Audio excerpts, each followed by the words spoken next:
Buenos días, profesora. Buenas tardes, buenas noches. Mi compañera Saray Cuautle y yo, Miguel Avisay Moratilla, nos tocó la estructura de DNA bicatenario o de doble hélice.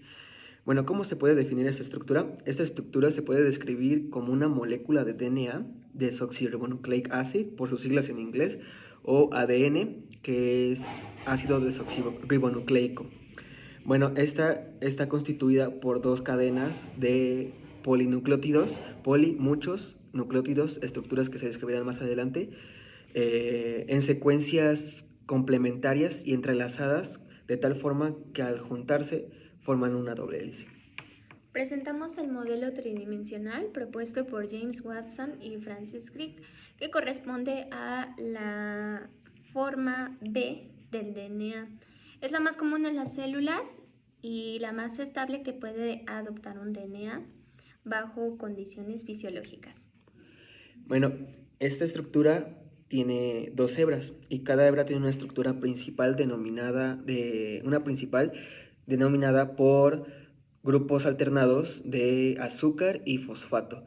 El fosfato está constituido por un átomo de fósforo y enlazado con 4 oxígenos, 3 enlaces simples y uno de doble enlace. Y el azúcar es un azúcar de 5 carbonos, se le llama pentosa, tiene el nombre de desoxirribosa. Bueno, aquí cabe destacar que las dos hebras son complementarias, son antiparalelas, pero no por esto van a ser idénticas, por lo que quiere decir que la secuencia de las dos hebras es distinta. Uno de los componentes principales de esta estructura son los nucleótidos, que están compuestos del enlace azúcar-fosfato y una base nitrogenada. Son esenciales porque son los monómeros constituyentes de los ácidos nucleicos, tanto en su forma precursora, biosintéticos, como los productos de su hidrólisis. Muchos nucleótidos, fundamentalmente NDP y NTP, actúan en todo tipo de células y en multitud de procesos metabólicos, como compuestos ricos en energía. Entre ellos, los nucleósidos trifosfato, que intervienen como precursores de la síntesis del DNA. También tenemos que los nucleótidos sencillos púricos tienen las bases de adenosina y guanina, mientras que los nucleótidos sencillos pirimidínicos contienen las bases de uracilo, timina y citosina. La estructura química de las bases permite la formación de enlaces por puentes de hidrógeno. Dos átomos electronegativos, que son nitrógeno y oxígeno, comparten un átomo de hidrógeno cuando los tres están en línea y a la distancia de 3 angstroms. En concreto, dos nucleótidos pueden interaccionar de forma específica mediante distintos tipos de enlaces, en los que se habla de bases complementarias, pares de bases o emparejamiento de bases. Bueno, este emparejamiento de bases se puede dar siempre y cuando todas las bases nitrogenadas de las dos cadenas sean complementarias. Y bueno, ¿cómo sabemos que sean complementarias? Pues porque las bases nitrogenadas purinas tienen cierta atracción o tienen afinidad química con las pirimidinas. Pero no por eso cualquier purina puede asociarse con cualquier pirimidina. En este caso, la que tiene mayor afinidad, la de la adenina, que es una purina, sería la timina, que es su pirimidina correspondiente. Y en el caso de la guanina, que es una purina, tiene mayor afinidad química con la citosina. Bueno, aquí cuando se da esta complementariedad de bases nitrogenadas, pues las dos cadenas hebras se pueden asociar y a este asociamiento completo de las dos cadenas forma al ácido nucleico, que es la estructura habitual del DNA bicatenario. Bueno, aquí cabe destacar que la complementariedad es fundamental en su papel como portador de material genético. ¿Por qué? Bueno, por un lado, porque gracias a la complementariedad se puede reducir el riesgo de que haya alteraciones químicas en las bases, en las bases nitrogenadas. Y por el otro lado, debido a que el material genético pues, es duplicado, a pesar de que la secuencia de nucleótidos de las dos hebras sea diferente. Esta duplicidad hace o permite o facilita la corrección de mutaciones y errores que se dieron durante la replicación del DNA. Ya que el emparejamiento completo entre las dos hebras exige que sus secuencias sean complementarias, debe añadirse que estructuralmente esto solo se puede conseguir cuando ambas hebras disponen en sentidos opuestos. Si una avanza de 5 a 3, la otra debería de hacerlo de 3 a 5. Y se dice que estas hebras tienen polaridad opuesta o que son antiparalelas. Y pues este concepto de antiparalelismo está estrechamente ligado al de complementariedad. Bueno, para las estructuras del DNA, comenzamos con la estructura primaria. Bueno, la estructura primaria del DNA consiste de la existencia de dos cadenas generalmente largas, las cuales están formadas por por nucleótidos. Y estos nucleótidos están enlazados entre sí mediante enlaces 3,5-fosfodiéster. Y bueno, ¿por qué 3,5-fosfodiéster? Bueno, como sabemos, los nucleótidos están formados por un grupo fosfato, una pentosa y una base nitrogenada. Estos grupos fosfatos están enlazados por el carbono 5 de la pentosa, pero de aquí obtenemos el 5-fosfato. Pero aparte de eso, este grupo fosfato se enlaza otro de sus oxígenos con la que tiene arriba o con la que tiene abajo del azúcar del otro nucleótido, por medio del carbono 3, por eso es 3,5 fosfodiéster. Bueno, por lo tanto, aquí obtenemos que la unidad monomérica del DNA es un nucleótido.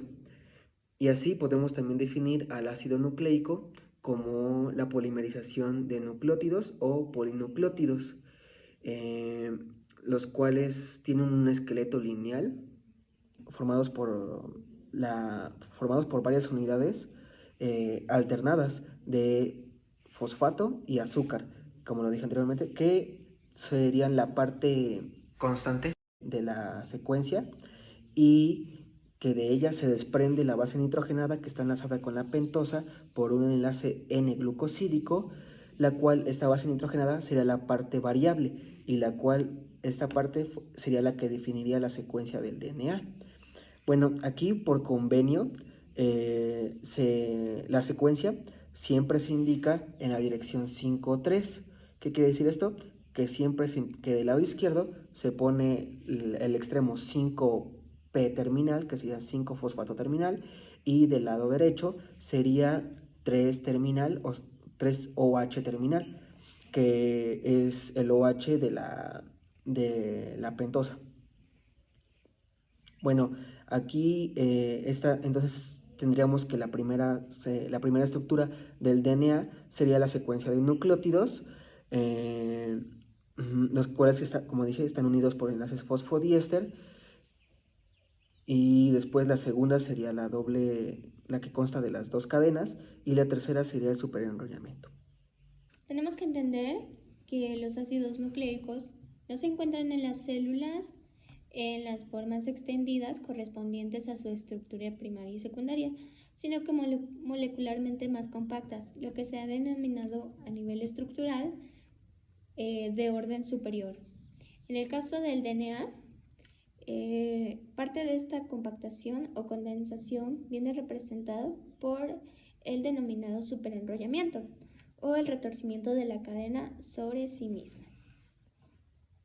Esta condensación se completa mediante la asociación estrecha con proteínas que inducen al enrollamiento de la doble hélice del DNA.